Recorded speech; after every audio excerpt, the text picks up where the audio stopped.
Okay, so this is assignment 7. So for this assignment in part 1, we're going to look at 6 different data sets, and they all are from the Princeton University Press. They cover 6 different categories. These categories are cognitive science, economics, mathematics, psychology, religion, and sociology. So to begin, we will start by setting the working directory. So both PC and Mac users will start with this code line right here. So you will just want to copy and paste it into R, but you don't want to run it quite yet because we will be filling in this blank right here.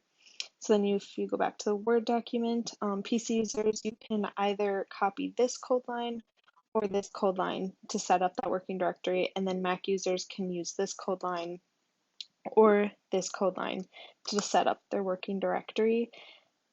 If you select a code line with the X's, remember to replace it with your username on your laptop. And then after you fill in our the code line, you can then run it.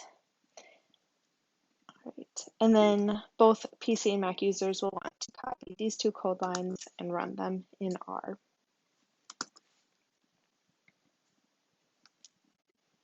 And that should set up the working directory for you. All right, so now we'll move on to step 1. So for step 1, we're going to be reading in the data files. For each of these files, we're going to be selecting the book prices in USD from each file for further analysis. So we'll begin with looking at the cognitive science data set. So we'll just take this code line right here and copy it into R. And so you want to run it. All right. And so now if we wanted to check the first few lines of this data set, we'll just take this code line, copy it, and run it in R.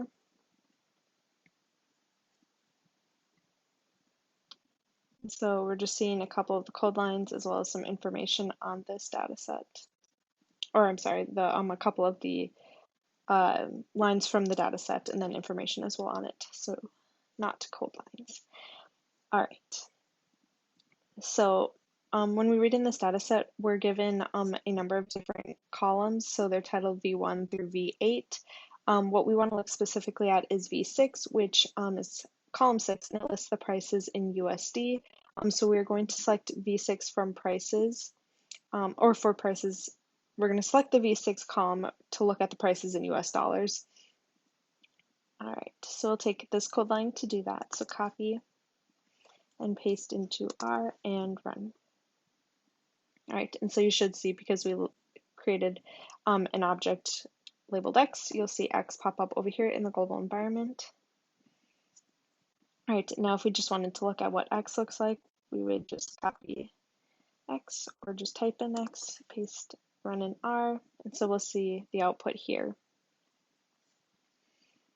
So what the assignment document is saying is that after we check the vector, we are going to see that this column does not contain only numerical values, but also the dollar symbol, which stands for USD.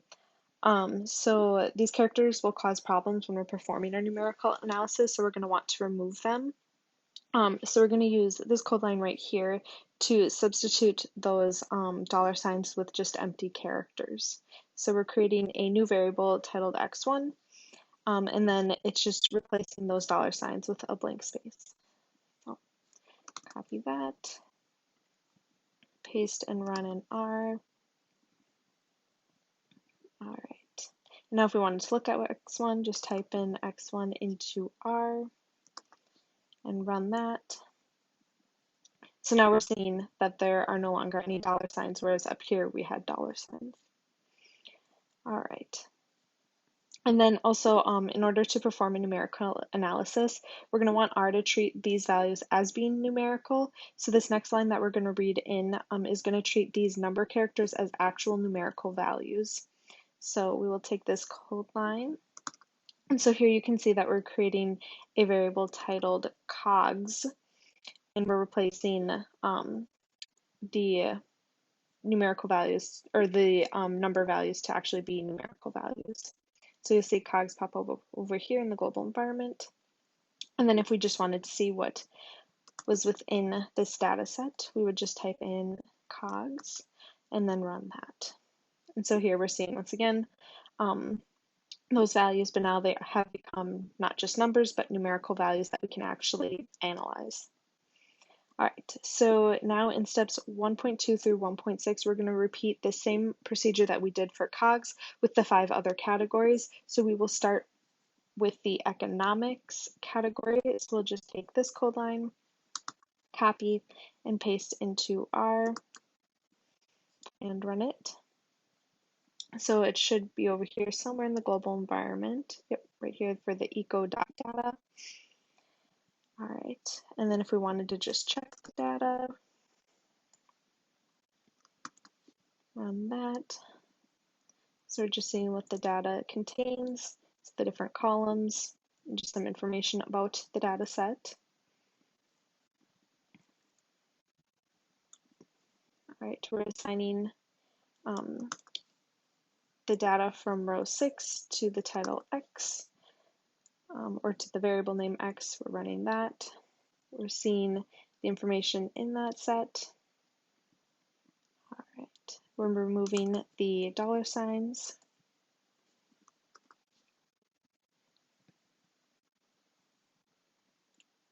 And then we are changing those numbers into numerical values and assigning it to the variable name eco. And then we should see eco over here. All right, and now we are going to, for step 1.3, do that for the mathematics data set. So we'll just copy this whole set right here, and it's going to do what we've been doing with the other ones, where we're reading in the file, separating column V6 from the rest of the data and assigning it to the name X. Then we are going to remove the dollar signs and then change those numbers into numerical values and assign it to the name math. So we'll copy all of this and paste into R. And then we can run it all together. And then the last thing we're seeing is just the output from math. All right, so now we'll go to step 1.4 for psychology. We'll see here that there's a little blank space we can fill in. So if we look up here, we saw that for this space, we were just taking the data file name that we had assigned it. So we're seeing that we are assigning this data set to be called Sci Data. So we will just replace this blank space with that title. All right, and so now we can copy all of these code lines and run them in R.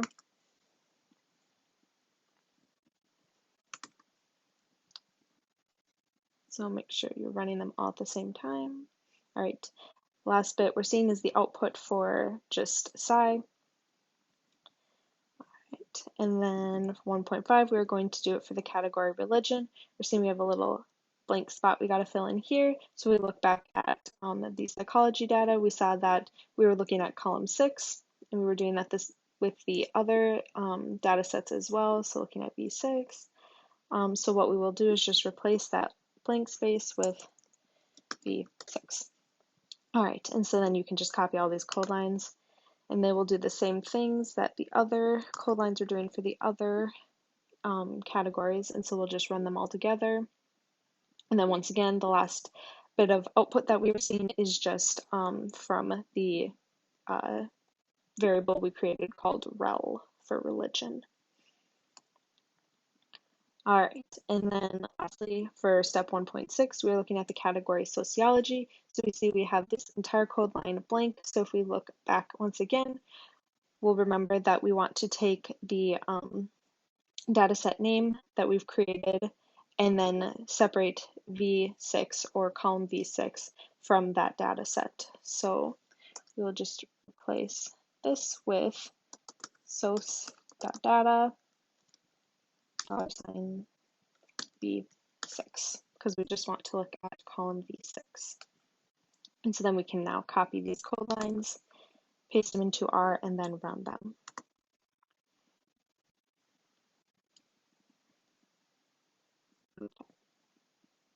All right, so now what we want to do is combine all of these different data set or variables that we've created that just look at that column V6 for each set.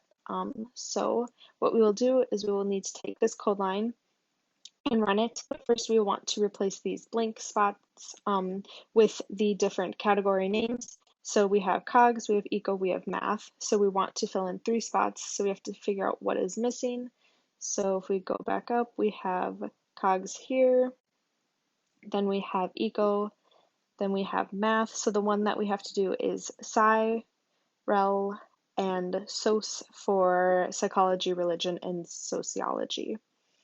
So we will just replace this with PSY, this one with REL, and this one with SOC. And then we can copy that and run in R. And then as the assignment document says, you might get a warning message, but that's okay. All right. All right, so for step 3, we're going to calculate the mean, median, and standard deviation for each of the book categories. So we're going to be taking these 3 code lines right here to get those calculations. So for the first code line, we are going to be getting the means for each of the categories. The apply function just means that we're going to be looking at multiple rows, multiple columns or rows at the same time. All just means that we're looking at all of those from the data set, and 2 just means that we're going to be looking at the columns rather than the rows, and then mean, obviously, for mean. So we can just copy all of this. Oh, and then for medians, it's the same thing. We're looking at the entire data set, just the columns for median. All right, so we will copy these, paste into R, and you should be able to run them all at the same time. Yep. And so we'll see them all pop up over here in the global environment. So we have all means, all medians, and all standard deviations. All right, so now if we just typed in all means, we are going to see the output for the means for each of those different categories. So we'll run that. So we see the output here in our assignment document. It wants us to copy and paste the means for each of the book categories. So we will just take this, copy it, and paste into our assignment document. All right, and so now we have the code line all medians, so we'll copy that, paste and run in R, and then we get the medians. We will copy, we will copy and paste these and put them into our assignment document.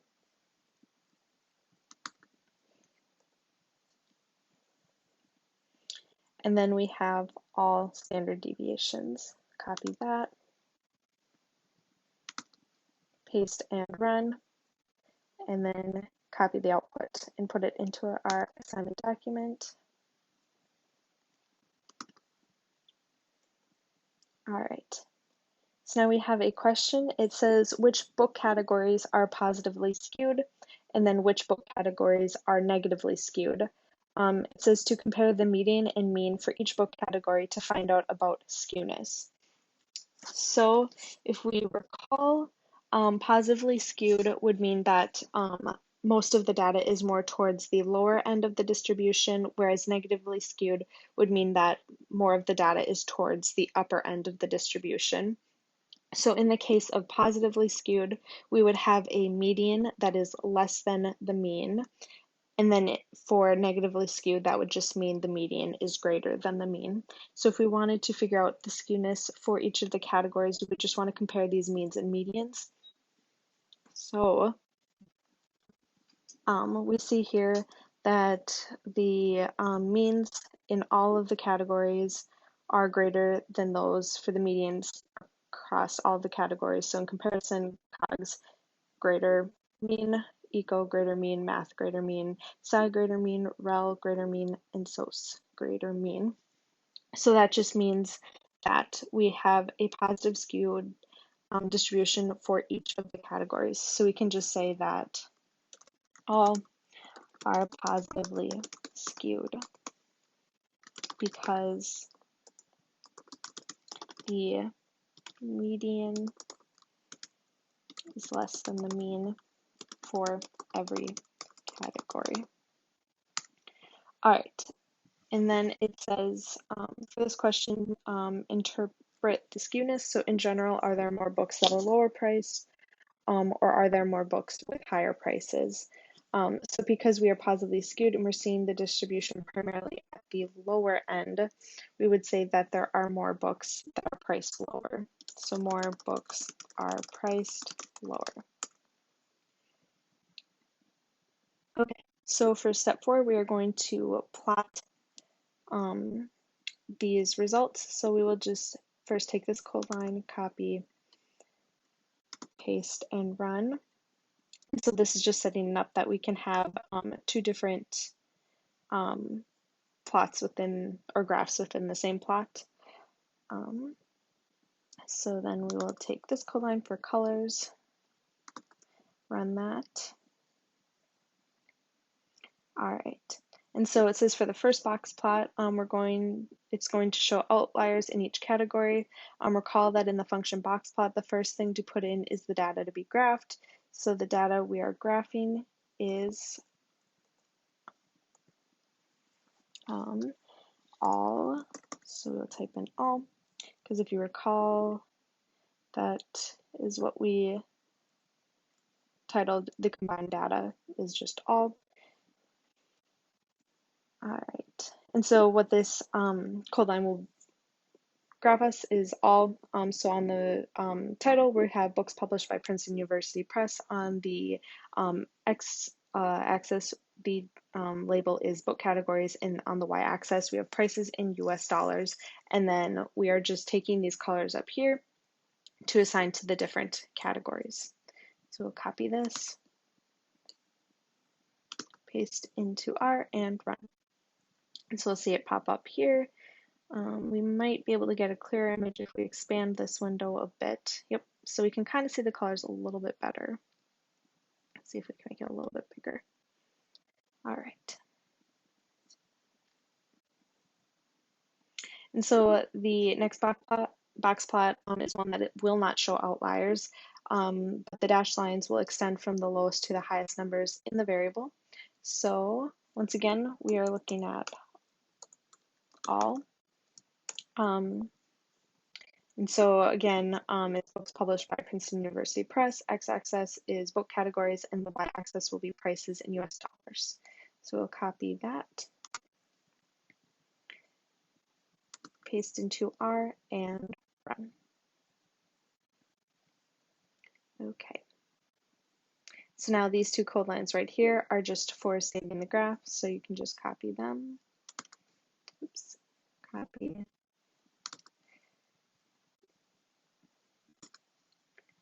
Run.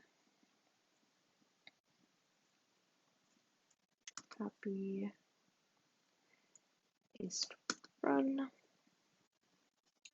right, and then whichever way you prefer, you'll just want to take the graph from R and insert it into your assignment document.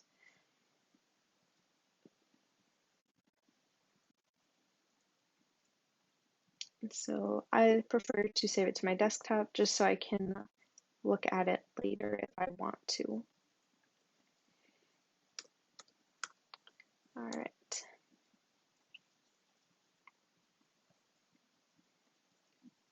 So then I'll put it into the document. So this is kind of what you should be seeing as well.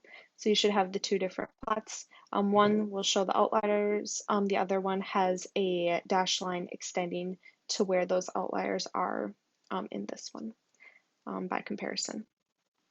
All right, and then lastly, if we wanted to, we can save the script. So just take this code line, copy it, and paste into R. All right, and then another option, of course, is to save up here. So if you wanted to, you could just title it Assignment 7 and save that. All right. Okay, so we'll no longer need R for this assignment for the second part. So in the second part, we're We're going to evaluate consumers' attitudes towards 5 airlines, these airlines being American Airlines, Delta, Southwest, United Airlines, and US Airways. So we took the comments from each airline's Twitter homepage and analyzed them using R. So you're not required to use any R codes for this section. Instead, you will be provided with the results of the analyses in step 2. And so your job is just to interpret the results provided to you and answer the questions in step 3. So step 1, it's telling us how these Twitter comments or tweets were analyzed. So you can go to either of these links to look at the different word lists that were collected. So we have one for positive words and one for negative words. Positive words were scored with a +1, negative words were scored with a -1. And so these words were compiled from 1,500 tweets containing the Twitter handles for each of the airlines. And for each airline, means and medians were calculated and the histograms and box plots were created. So step 2 shows us the results of these. So we have the descriptive statistics first. So we're seeing the means for each of the airlines as well as the medians. And then here we are seeing the histograms for each of those. So, as well as the box plots. So for step 3, we have a few questions that we're going to want to answer. So the first question is saying, or asking, which airlines have positively skewed data? It says, note if the graphs are not clear enough to judge the skewness, compare the mean and median of each airline in order to answer this question. So we'll start with looking at the images. So as you can see, they all kind of seem to show that the distribution is in the center, so we're not really getting a clear picture of what the skewness is for each of these. So instead, we will compare the means and the medians. So if we compare for AA, we're seeing that it has a greater mean than median, DL, greater mean than median, SW, greater mean than median, and the same for UA. Now we're seeing that for US, we have a smaller mean than median. So if we remember, a greater mean compared to the median means that we have positive skewness. So for AA, DL, SW, and UA, we're seeing positive skewness, whereas with US, we are seeing negative. So it asks which airlines have positively skewed data. We can say all of them except for US Airways. All right, and so with that, it's asking which airlines have negatively skewed data, so we'll just say US Airways. All right, and so lastly, for question 3.3, it says, evaluate the validity of this analysis. Does our Twitter analysis properly reflect the quality of services of the selected airlines? Why or why not? So you are just required to answer this with a yes or no, and then give at least one reason to support your answer. So keep in mind that each use of a positive word about an airline scores a +1, while each negative word about an airline scores a -1. And so we're looking at the total scores that consumers gave each airline based on all their tweets about the airline. So one could assume that higher scoring airlines are better in quality, but really it could just be based on which consumers tend to tweet the most and what they decide to highlight about their experience with the airline, or if they tweet about things unrelated to quality. So for example, you may want to look at the websites given. So for the positive words and that those for the negative words, because the words that are used might mean different things. So for example, the appearance of an opinion word in a sentence does not necessarily mean that the sentence expresses a positive or negative opinion. Also, you want to look at the word lists for ideas. So what are they actually talking about? Are they talking about the view from the plane, how attractive they think the flight attendants are, how excited they are for their trip, how fun the person next to them on the plane is? And do these any of these things really relate to the quality of that airline? And more people are likely to tweet positive things than complaints, or vice versa.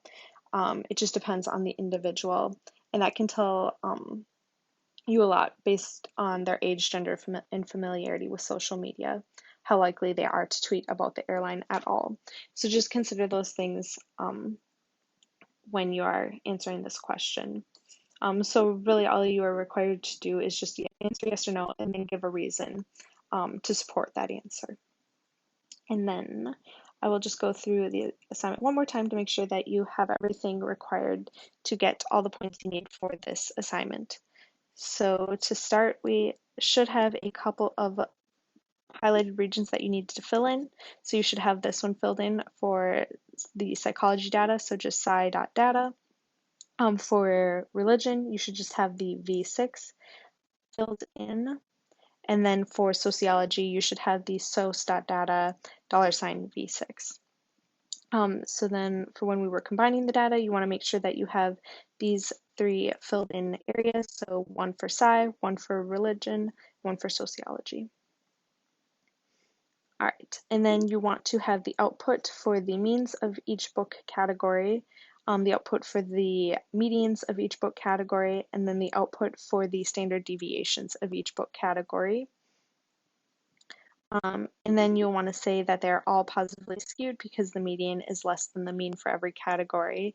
And then this means that more books are priced lower. All right, and then you'll want to have all filled in both of these code lines for the box plots. You will want to also include your 2 box plots. So you want to make sure that you have 1 column, 2 rows, and then you will want to have your answers for these 3 questions. So for 3.1, you'll want to say that all of them are positively skewed except for US Airways. And for 3.2, you want to say that US Airways has negatively skewed data. And then lastly, for 3.3, you're going to want to answer whether or not you think the Twitter analysis properly reflected the quality of the services of the selected airlines, and then give a reason as to why you think yes or no. And then that is it for this assignment.